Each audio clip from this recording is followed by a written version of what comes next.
Bismillahirrahmanirrahim. Elhamdülillahi Rabbil alemin. Ve sallallahu ala nebiyyina Muhammedin ve ala alihi ve ashabihi ecma'ina emma ba'd. Esselamu aleyküm ve rahmetullahi ve berekatuhu.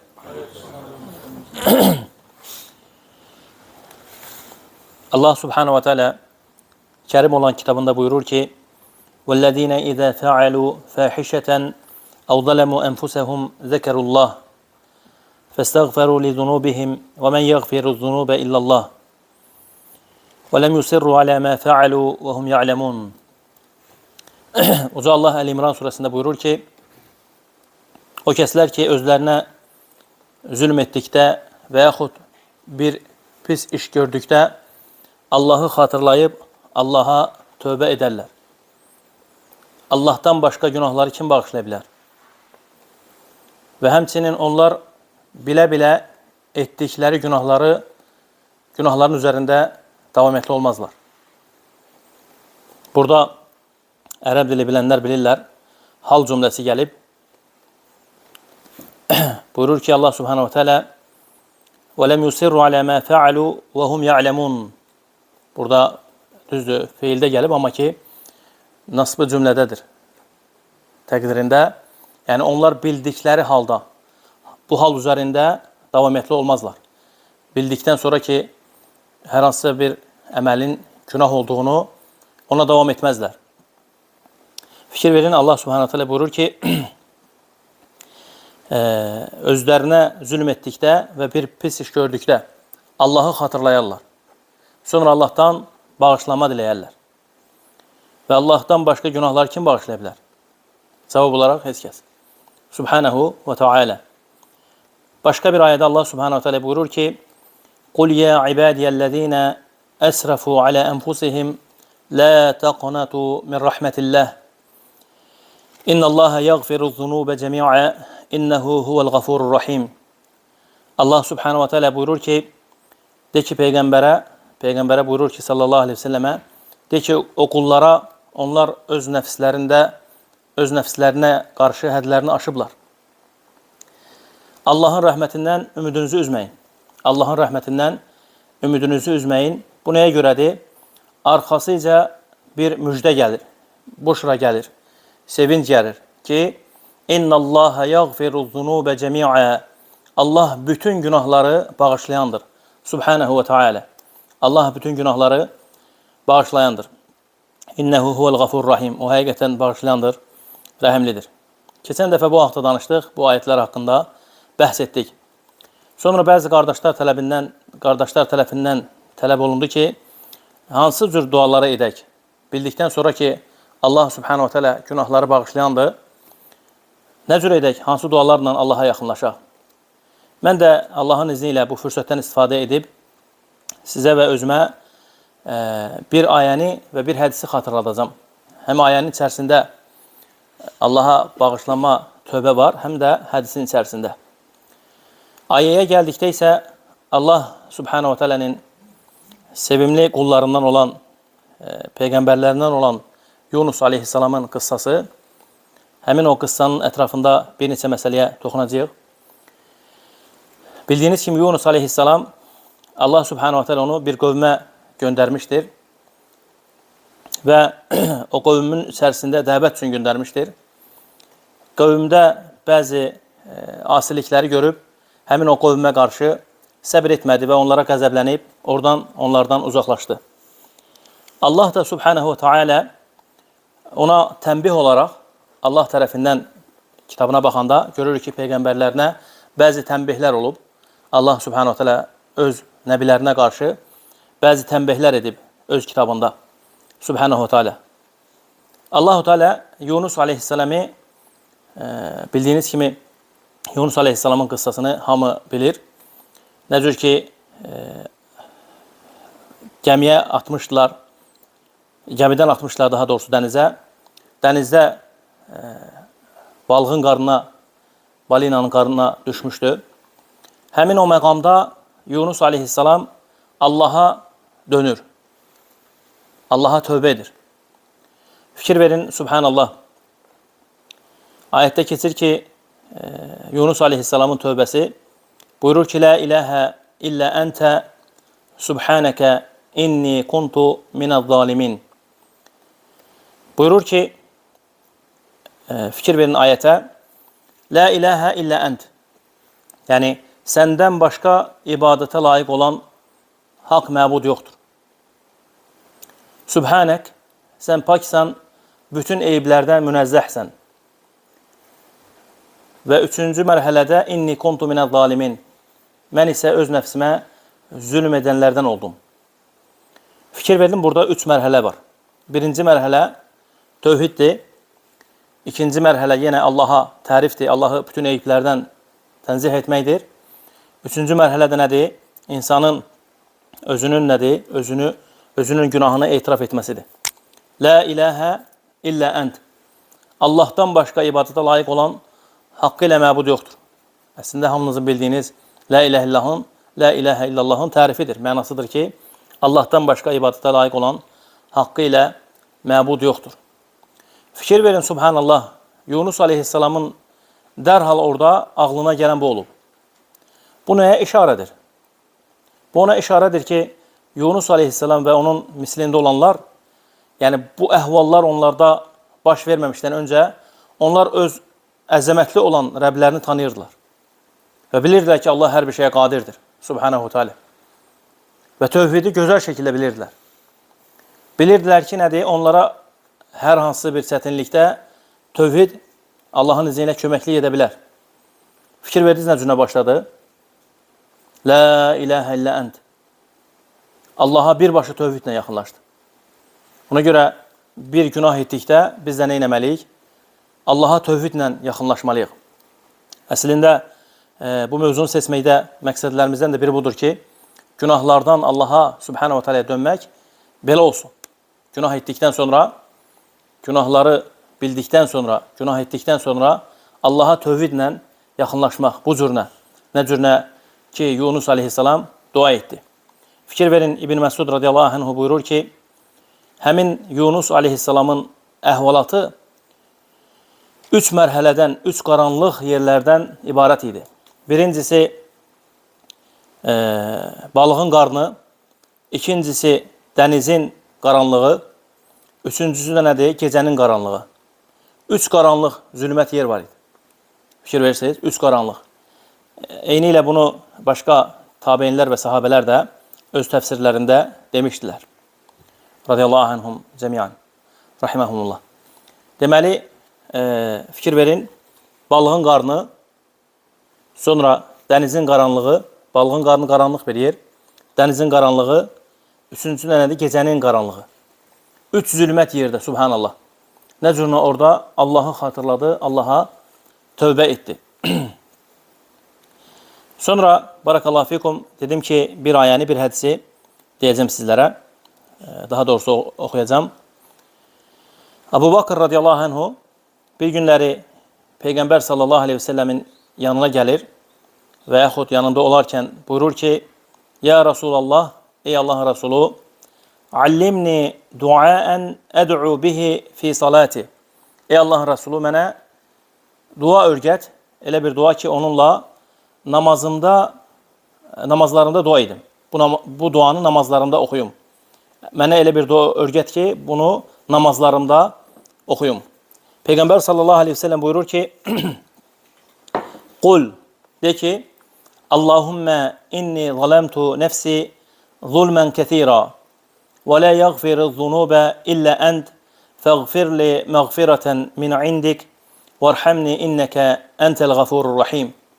Peyğəmbər sallallahu aleyhi ve sellem Abu Bakr'a deyir ki, radiyallahu anhu, de ki, Allahım, nəfsimə zülm etmişəm. Nəfsimə çoxlu sayda, çoxlu şəkildə zülm etmişəm və günahları səndən başqa bağışlayan yoxdur. Özündən olan məğfirətlə mənə məğfirət et, məni bağışla və mənə rəhm et, həqiqətən sən rəhm edənsən, bağışlayansan. Fikir verin, təzdən təkrarlayıram. Allahümmə inni zalemtu nefsi zulmen kethira ve la yaghfiru zunube illa ent faghfirli mağfireten min indik varhamni inneke entel gafurur rahim. Həqiqətən əzəmətli duadır. Subhanallah, əzəmətli duadır. Fikir verirsiniz, Peyğəmbər sallallahu aleyhi ve sellem nə cür nə gözəl irşad edirdi, nə cür nə gözəl yönəldirdi. Sahabə ondan soruşan kimi ki, mənə bir dua öyrət, bu duanı namazlarında oxuyum. Dərhal ona elə bir şeyə yönəldir ki, orada bağışlanma var. O bilirdi, Muhammed sallallahu aleyhi ve sellem bilirdi ki, onun ümməti xatakardır, səhv eləyəcək, günah eləyəcək. Həmişə belə məsələlərlə sallallahu aleyhi ve sellem fikir verin. Allah Resulü sallallahu aleyhi ve sellem hədislərinə fikir verində həmişə insanların qəlbi əməlləri ilə məşğul olurdu, çox vaxt. Qəlbi əməllər hansı ki, onlar qəlbə çox lazım olur. Təvəkküllə, Allaha sığınmaqla, istiğfarla, dua ilə, nə qədər hədislər var, subhanallah. Fikir versiniz. Deməli, biz nə edəcəyik? Həmişə dua etdikdə, namazlarımızda istərsə bu namazın hansı yerlərində oxunur bu dua, yeri gəlmişkən onu da deyim. İstərsə kimsə namazın içərisində, səcdələrdə, istərsə təşəhhüddə, axırıncı son təşəhhüddə, Ət-Təhiyyəti oxuyandan sonra, İbrahimiyyəni oxuyandan sonra, cəhənnəm əzabından Allaha sığındıqdan sonra bu duanı oxuya bilər. Bu duanı oxuya bilər və digər duaları da oxuya bilər. Bu vaxtda icazəlidir ki, bu dualar olunsun. Eyni ilə ayətdə keçən Yunus aleyhissalamın duası da La ilahe illə əntə subhanəkə inni kuntu minəz zalimin. Bu duanı da eyni ilə namazlarda, səcdələrdə, istərsə sünnət namazlarında, istərsə də fərz namazlarında hər ikisində də icazəlidir. Uca Allahdan diləyirəm ki, Allah subhanahu teala eşitdiklərimizi bizim üçün faydalı etsin və hər zaman bir günah etdikdən sonra dərhal Allaha dönən qullarından etsin. Xoş o insanların halına. Vallahi, madam ki biz bu haldayıqsa, madam ki bizim halımız bu cürədirsə, xeyr üzərindəyik. Kim olursa olsun, kimsə bu hal üzərindədirsə, xeyr üzərindədir. Subhanallah, çoxlu insanlar var ki, o qədər günahlar onların qəlblərini bağlayıb ki, kilitləyib, Allah korusun. Heç yadına düşmür istiğfar eləmək. İstiğfar etməyə də müvəffəq olmur. İstiğfar etməyə də müvəffəq olmur. Sizə bir şey deyəcəm. Elə ibadətlər var ki, onun özünə də şükür lazımdır. Hətta şükür etməyə görə yeni bir şükür lazımdır. Sən Allaha şükür edə bilirsənsə, bunun üçün də Allaha şükür et ki, müvəffəq olmuşsun. Vallahi, sən Allaha tövbə edənlərdənsənsə, tövbə etməyi bacarırsansa, günah etdikdən sonra. Elə insanlar var ki, subhanallah, günah edir, o qədər günah edib ki, artıq nədir? Hər yeri onun üçün bağlıdır. Heç yaxın da dura bilmir. Çox çətin gəlir, çox ağır gəlir. Subhanallah. Həqiqətən, zunub əhli üçün, günah əhli üçün, ibadətlər çox ağırdır. Bunun haqqında Quran-ı Kərimdə ayə var. Allah subhanahu teala buyurur ki, وَاسْتَعِينُوا بِالصَّبِرِ وَالصَّلَاةِ وَاِنَّهَا لَكَبِيرَةٌ اِلَّا عَلَى الْخَاشِعِينَ.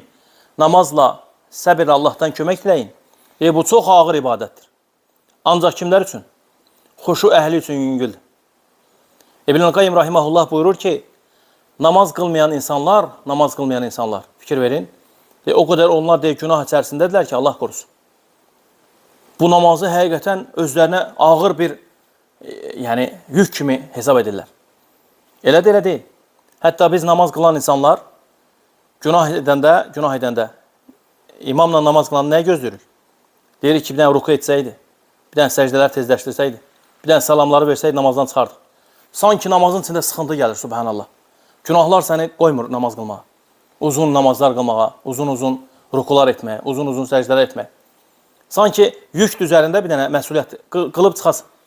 Bu namaz qılanlar içərisində belədirsə, namaz qılmayanlar içərisində nə cür? Arasında. Namaz qılanlar arasında bu cür nədirsə, bəs namaz qılmayanlar arasında nə qədər? Subhanallah.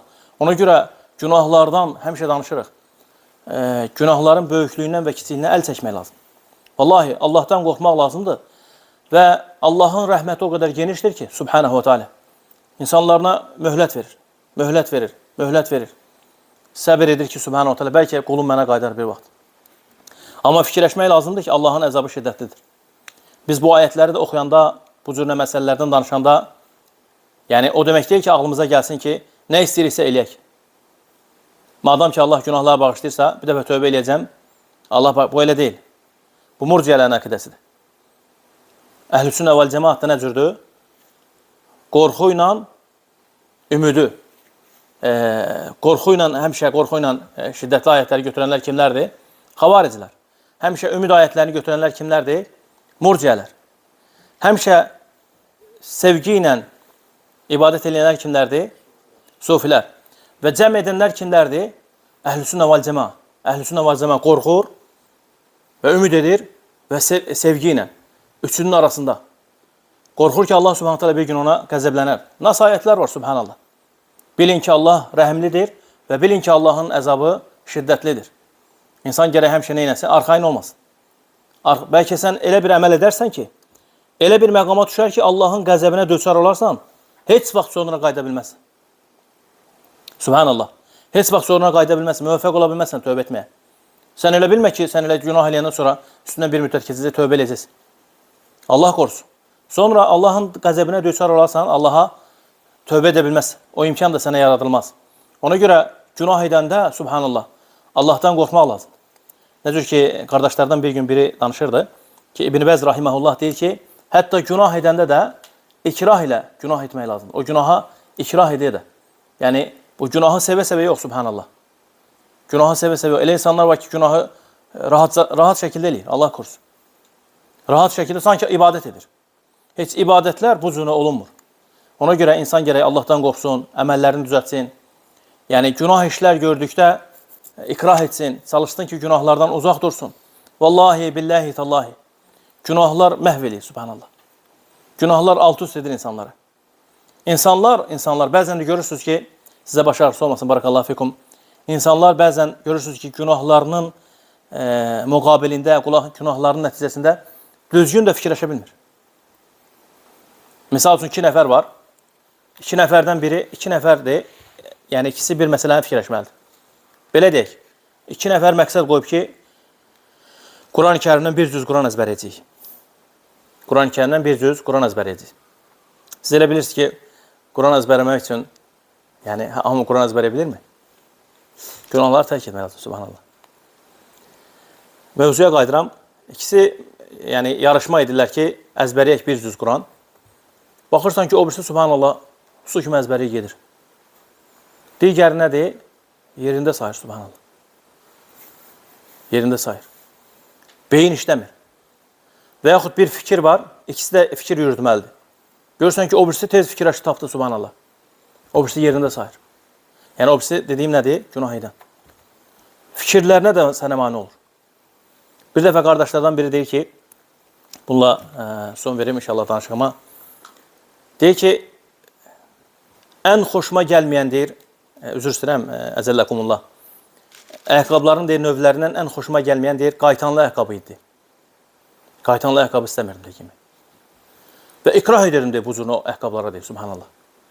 Və elə oldu ki, deyir, bir günlər bazara getdim, bazara getmişəm ki, ayaqqabı almaq üçün.